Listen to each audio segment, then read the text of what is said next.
ఉన్నారు, చాలా ఇబ్బందులు పడుతూ ఉన్నారు. స్థానికంగా మనం ఇచ్చినటువంటి ప్రామిస్ లో ఇంకా కంప్లీట్ కాలేదు. స్థానికంగా కొన్ని సమస్యలు ఉన్నాయి. ఈ ఫిషింగ్ జెట్టి గురించి కూడా నా దృష్టికి 5 సార్లు తీసుకురావడం, మేము కూడా ఫిషింగ్ హార్బర్ సంబంధించిన వారిని కూడా ఈరోజు వాళ్ళు కూడా వచ్చారు, వాళ్ళు కూడా ఎక్స్ప్లెయిన్ చేశారు. ఇక్కడ ఒకటే, మీకు గతంలో ఏదైతే పెండింగ్ పడినటువంటి ఈ యొక్క వర్కులు పనిని ఖచ్చితంగా 6 నెలల కాలంలో మేము కంప్లీట్ చేస్తామని హామీ ఇస్తా ఉన్నా ప్రభుత్వం తరఫున. ఎందుకంటే డ్రెడ్జింగ్ ఇవన్నీ కూడా కొన్ని కోరికలు కోరారు తప్పులేని కోరడంలో. అవన్నీ సాధ్యాసాధ్యాలు ఎంతవరకు అవుతాయి, సెకండ్ జెట్టికి ఏ విధంగా మేము గవర్నమెంట్ ప్రభుత్వం తీసుకోవాలా, దీంట్లో సెంట్రల్ గవర్నమెంట్ ఇన్వాల్వ్మెంట్ కూడా ఉంటుంది, కేంద్ర ప్రభుత్వం ఇన్వాల్వ్మెంట్ కూడా ఉంటుంది. ఎందుకంటే కొన్ని విషయాలు మీకు అందరికీ తెలియవు. ఇప్పుడైతే ప్రామిస్ ఇచ్చినటువంటి పాతది పెండింగ్ ఉండేటువంటి డ్రెడ్జింగ్ కావచ్చు, ఇందాక కొన్ని ఇంకా జెట్టీకి ఇక్కడ వచ్చే ఫెసిలిటీస్ అడిగారు, పైన కూడా కోల్డ్ స్టోరేజ్ అవి కూడా కావాలన్నారు. ఏవైతే గతంలో మేము చేసినటువంటి ప్రతి శాంక్షన్ లో అదే కూడా మా దగ్గర డిపిఆర్ కూడా కరెక్ట్ ఉంటుంది. డిపిఆర్ లో పెట్టిన ప్రతి పనిని కంప్లీట్ చేస్తాము.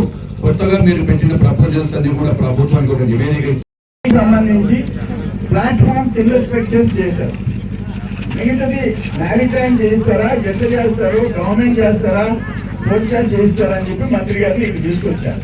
అప్పుడు 2-3 సార్లు రావాలనుకుంటే ఏదో ఒక ప్రోగ్రామ్ లో క్యాన్సిల్ అయింది. ఈ రోజు వచ్చారు. ఇది దాదాపు 6 మంది ఆదాల నగర్ నుంచి ఇప్పుడు ముత్తుకూరులో ఉండే మత్స్యకారుల కాలనీ వాళ్ళందరికీ 2వ జెట్టి ఉంటేనే బెటర్ అని చెప్పేసి ఒక ప్రపోజల్ పెట్టారు. వాట్ ఎవర్ డైరెక్ట్ గా ఇక్కడికి మంత్రి గారు వచ్చారు. అది కంప్లీట్ చేసేదానికి మీ అందరికీ వసతులు ఉండేటట్టుగా, మత్స్యకారులకు ఉపయోగపడేటట్టుగా ఎంత కంప్లీట్ చేద్దాం దాన్ని డిజైన్ చేస్తారు. మళ్ళీ ఒకసారి మీటింగ్ మంత్రి గారి దగ్గర మీటింగ్ పెట్టుకుంటాం. దాని సంగతి వీలైనంత తొందరగా శాంక్షన్ చేయించి దీన్ని పూర్తి చేసే బాధ్యత మేము తీసుకుంటున్నాం అని చెప్పేసి మీ అందరికి నేను మనవి చేసుకుంటున్నా. అట్లే ఇప్పుడు నేలపూర్లో సిమెంట్ రోడ్ కూడా ప్రారంభమవుతున్నాయి. ఇవన్నీ చేసుకుని మనం అన్నా క్యాంటీన్ దగ్గర పోవాలా. నేను అందరి దగ్గర నేను సెలవు తీసుకుంటున్నా. నమస్కారం. ఇప్పుడు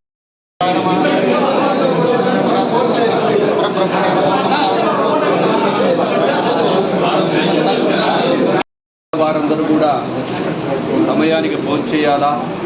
చాలామందికి హోటల్కి వెళ్తే 50 రూపాయలు, 100 రూపాయలు, 200 రూపాయల భోజనం అవుతుంది. అట్లా కష్టపడే వారికి సమయానికి భోజనము, టిఫిన్ పెట్టాలి, రాత్రి భోజనం పెట్టాలి అనే ఒక ఆలోచనతో ఈ యొక్క అన్నా క్యాంటీన్ల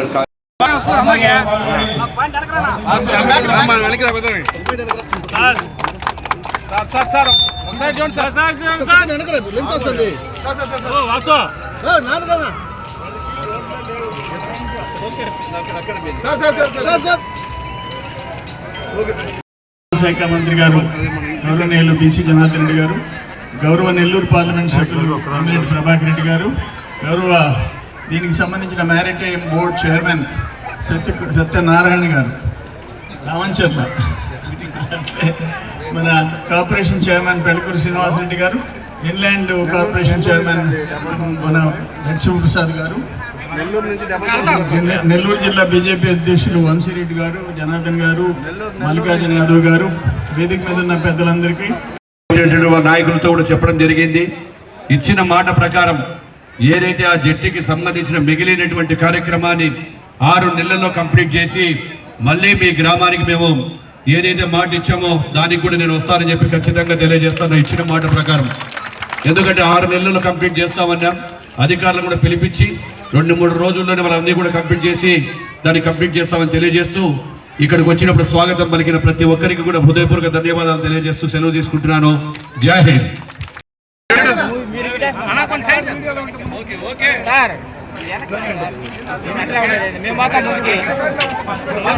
తరఫున విజ్ఞప్తి చేసేది మీ కాలనీ షిఫ్టింగ్, మీ ఊరు షిఫ్టింగ్ ప్రత్యేక చర్యలు తీసుకోమని మీ తరఫున నేను విజ్ఞప్తి చేస్తున్నా. నంబర్ 2, ఈరోజు నేలతోటి చెట్టి మంత్రి గారు చూశారు, సీఈఓ వచ్చారు, ఎంపీ గారు వచ్చారు, మన మ్యారిటైమ్ బోర్డు చైర్మన్ వచ్చారు, సత్యనారాయణ గారు, ఇన్లాండ్ కార్పొరేషన్ చైర్మన్ వచ్చారు, అందరూ వచ్చారు. దాన్ని కూడా ఒక మాట మంత్రి గారు హామీ ఇచ్చాడు, 6 months లోపల జెట్టి పూర్తి చేసే బాధ్యత నాది అని చెప్పారు. మీ అందరి తరఫున ఆయన కూడా థ్యాంక్స్ తెలియజేస్తూ, మనకేందంటే ఇబ్బంది 1:30కి ముఖ్యమంత్రి గారు 602 అన్నా క్యాంటీన్లు ఓపెన్ చేస్తున్నాడు ఆయన అక్కడెక్కడో. అదే టైంకి మనం ఇక్కడ ముతుకూరులో అన్నా క్యాంటీన్ 5 రూపాయలకి భోజనం, 5 రూపాయలకి టిఫిన్, 5 రూపాయలు రాత్రి భోజనం పెట్టే అన్నా క్యాంటీన్ వాళ్ళు వచ్చి మూసేశారు. ఇప్పుడు మళ్ళీ మనం దాన్ని ఇప్పుడు 1:30కి ప్రారంభించాలా. అందుకని మీ అందరినీ చూసే అవకాశం కలిగింది. మీరు అందరికీ ఘనస్వాగతం పలికినారు.